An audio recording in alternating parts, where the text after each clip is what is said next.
राजस्थान में बीजेपी के नेताओं ने अपने बच्चों के लिए 30-30, 40-40 लाख रुपए में नीट के पेपर खरीदे और जो वो कांग्रेस पर इल्ज़ाम लगा रहे थे वही इल्ज़ाम अब कांग्रेस उन पर लगा रही है। हमें इल्ज़ाम लगाने की भी ज़रूरत नहीं, उन्हीं की पुलिस थी, उन्हीं का शासन था, उन्हीं का प्रशासन था, उन्हीं ने उन आदमियों को पकड़ा है। उसने अपने बच्चे के लिए, एक हमारे जम्वा रामगढ़ के एमएलए बीजेपी के, उन्होंने अपने बच्चे के लिए ख़रीदा, उन्हीं के सपोर्टर दो ने खरीदा। 4-4 बच्चों के नीट में एडमिशन हुई। खंडेर नगरी चौपट राजा क्या चल रहा है आज? एनटीए है, एनटीए गवर्नमेंट बॉडी तो है नहीं, जो नेशनल टेस्ट हाउस जो एजेंसी बना रखी है वो गवर्नमेंट बॉडी तो है नहीं। It is registered under a cooperative society, वो कोऑपरेटिव सोसाइटी है, सब बीजेपी वाले उसमें भरे हुए हैं, एग्जाम दिला रहे हैं। तो ये तो देर नगरी चौपट राजा है, वो तो सब जगह से चीटिंग हो रही है। इन बच्चों का 23 लाख बच्चों का आपने भविष्य अंधकार में कर दिया। इसके लिए कौन जिम्मेवार है? कोई जिम्मेवार है तो वो अपना कम से कम इस्तीफा तो दें। इस्तीफा देने के लिए तैयार नहीं है ये बीजेपी वाले। क्या करेंगे हम? इन बच्चों का क्या करें जिनका भविष्य आपने अंधकार में कर दिया? वो बच्चियां रो रही हैं फ़ोन टेलीविज़न के ऊपर, सोशल मीडिया पर कि हम 2-2 साल से कहीं बाहर नहीं गए, कोई पार्टी नहीं करी, हमारे पेरेंट्स बाहर नहीं गए। इसके लिए कौन जिम्मेवार है? जो जिम्मेवार है वो इस्तीफा दें, जिन बच्चों के लिए जो खिलवाड़ करा है। हालत बहुत ही ज़्यादा ख़राब है। अब देखिए, अब आपके पहले क्या कहता, कोई दिक्कत नहीं है। 2 महीने पहले, चुनावों से पहले तो कोई दिक्कत नहीं होती, चुनाव हो जाते हैं उसके बाद प्रधानमंत्री अनाउंस कर देते हैं पेट्रोल डीजल के प्राइसेस बढ़ा दिए। अब आप कह रहे हैं सोना मत खरीदो, अब आप कह रहे हो बाहर ट्रैवल मत करो। खुद ट्रैवल कर रहे हैं बाहर, उसका कोई लेना देना नहीं।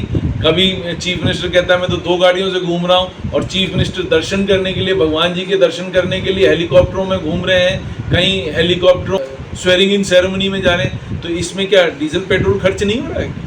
2 महीने से मैं तो कई दिन से आपको कह रहा था, ये तो मैंने दिसंबर में कहा था कि दिसंबर से वेतन नहीं मिलेगा। अब म्यूनसिपैलिटीज़ में वेतन 2 महीने से नहीं मिला है, ना अप्रैल का मिला है ना मई का अभी तक मिला है। और ये आप मान के चलो आने वाले दिनों में, इधर तो ये अनाउंस कर रहे हैं कि हम भर्तियां करेंगे। अरे भर्तियां किसकी करोगे जब आप वेतन ही दे पाओगे? तो भर्तियां किस चीज़ की करोगे आप भर्तियां तो नई भर्तियां करने की बात कर रहे हो, उधर आप वेतन नहीं दे पा रहे हो, ठेकेदारों के पैसे नहीं दे पा रहे हो, सब काम बंद हैं, तीनों डिपार्टमेंट्स में सब काम बंद हैं, कोई काम हो नहीं रहे, ज़मीन पर कोई काम नहीं हो रहे। इस साल के जो बजट अनाउंसमेंट्स हैं उनमें अभी तक रोडों के टेंडर नहीं हुए, पिछली साल के जो टेंडर हुए थे उनके काम शुरू नहीं हुए क्योंकि पैसे ही नहीं।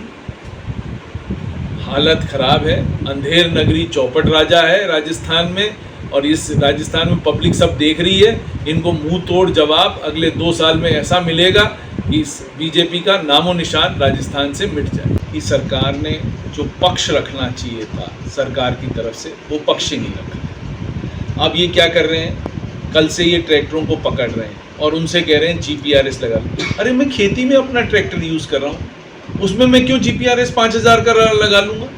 मेरी टोटल यहाँ पर ईस्टर्न राजस्थान में ज़मीनों का रकबा इतना कम है, मुश्किल से 4-4, 5-5 बीघा ज़मीन है। मैं साल के 1-1.5 लाख रुपए कमाता हूँ, उसमें से 10% अपना खर्च कर दूँ GPRS में। GPRS मैं क्यों लगाऊँ यदि मैं अपनी खेती के लिए यूज़ कर रहा हूँ? जो लोग उसको कमर्शियल यूज़ में कर रहे हैं उनके GPRS लगाएं तो समझ में आता है। जो खेती वालों पर पकड़ के पुलिस GPRS लगवा रही, क्या तरीका है? समझ में ही नहीं आ रहा।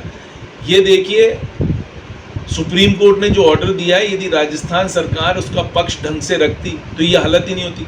अब आप देखिए, पूरे धौलपुर डिस्ट्रिक्ट में सब कंस्ट्रक्शन एक्टिविटी बंद हो जाएगी। कहाँ से आएगा? यानी रेत हमारे सामने पड़ा है, हमें सिंध से रेत ला के मंगाकर और अपना घर बनवाना पड़ेगा। भाई क्यों? आपने क्यों नहीं ऐसा आप काम कर देते कि भाई जिससे कि राजस्थान में भी ठीक से निकल जाए, धौलपुर में भी ठीक से बजरी निकल जाए। कोई सुनने वाला ही नहीं, कोई समझने वाला ही नहीं। कई बार कह दिया पक्ष ढंग से रखें, पक्ष ढंग से रखा ही नहीं सुप्रीम कोर्ट ने। सुप्रीम कोर्ट ने एक तरफा अपना फैसला सुना दिया, वो इनको कैरी फॉरवर्ड करना पड़ेगा। ना इनके पास आदमी है, ना संसाधन है, किस तरह से करेंगे? थोड़े दिन चलेगा, शक्ति जब तक चलेगी, फिर उसके बाद वापस चालू हो जाएगा। तो मेरा ये मानना है, कम से कम जो एग्रीकल्चर में ट्रैक्टर यूज़ हो रहे हैं उस पर GPRS नहीं लेंगे। आपको नंबर लिखवाने, आप हर ट्रैक्टर पे नंबर लिखाएं, हम आपके साथ हैं बिल्कुल। हर ट्रैक्टरों पे नंबर होने चाहिए, ट्रॉलियों पे नंबर होने चाहिए, कोई दिक्कत नहीं। बट कम से कम ये जीपीआरएस का तो खत्म करें। जो कमर्शियल ट्रैक्टर चला रहा है वो जीपीआरएस लगा के रखे, जो कमर्शियल में ट्रैक्टर नहीं चला रहा है वो क्यों जीपीआरएस लगा के रखेगा? 5,000 रुपये खर्च करेगा, 5,500 रुपये जीपीआरएस लगाने के लिए, क्यों? किसान नहीं समझता है, किसान भी समझता है, किसान भी अपने आप को ठगा सा महसूस करेगा कि भाई वो तो चला नहीं रहा है, रेत और कहीं ट्रैक्टर चला नहीं रहा है, वो तो अपने खेती के लिए यूज़ हो रहा है, कोई भूस ढोने के लिए यूज़ हो रहा है, वो क्यों लगाए जीपीआरएस? उसमें व्याख्या भी ये कर रखी है। जो यहाँ पर व्याख्या करने वाले हैं उनको समझना पड़ेगा कि इसकी गलत व्याख्या नहीं करें। उसने कभी भी ये नहीं कहा है सुप्रीम कोर्ट ने कि सब में जीपीआरएस लगेगा। जीपीआरएस उसी में लगेगा जो ट्रैक्टर कमर्शियल एक्टिविटी में चलेंगे, वो जीपीआरएस। बेरोजगार हो गए, सरकार के पास कोई योजना नहीं है कि उनको रोजगार दिए जाए, सरकार के पास कुछ भी नहीं है। यदि बेरोजगार होगा युवक तो क्या होगा? आपको लॉ एंड ऑर्डर की सिचुएशन से आपको हमको सबको जूझना पड़ेगा।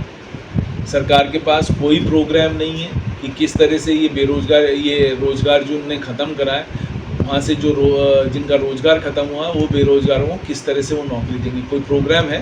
कुछ है?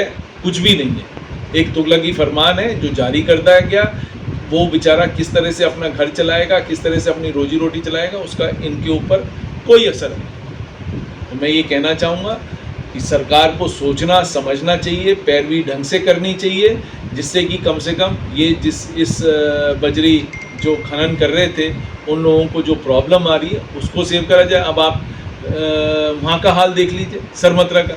सरमतरा में माइनिंग नहीं करने दे रहे हैं, ना पुलिस डिपार्टमेंट करने दे रहा है, ना माइंस डिपार्टमेंट करने दे रहा है, ना फॉरेस्ट डिपार्टमेंट करने दे रहा है। पूरा धौलपुर का उद्योग खत्म करने पे तुली हुई है बीजेपी सरकार। कोई धनाधोरी नहीं है, कोई पूछने वाला नहीं है। यहाँ कुछ जन नेता हो गए जिनका वेस्टेड इंटरेस्ट हो गया है, वो वेस्टेड इंटरेस्ट से धौलपुर की माइनिंग खत्म कराने में लगे हैं भरतपुर वाले। सीधा मेरा आरोप है भरतपुर के राजनेताओं पर कि उनकी वजह से धौलपुर में माइनिंग खत्म हो रही है।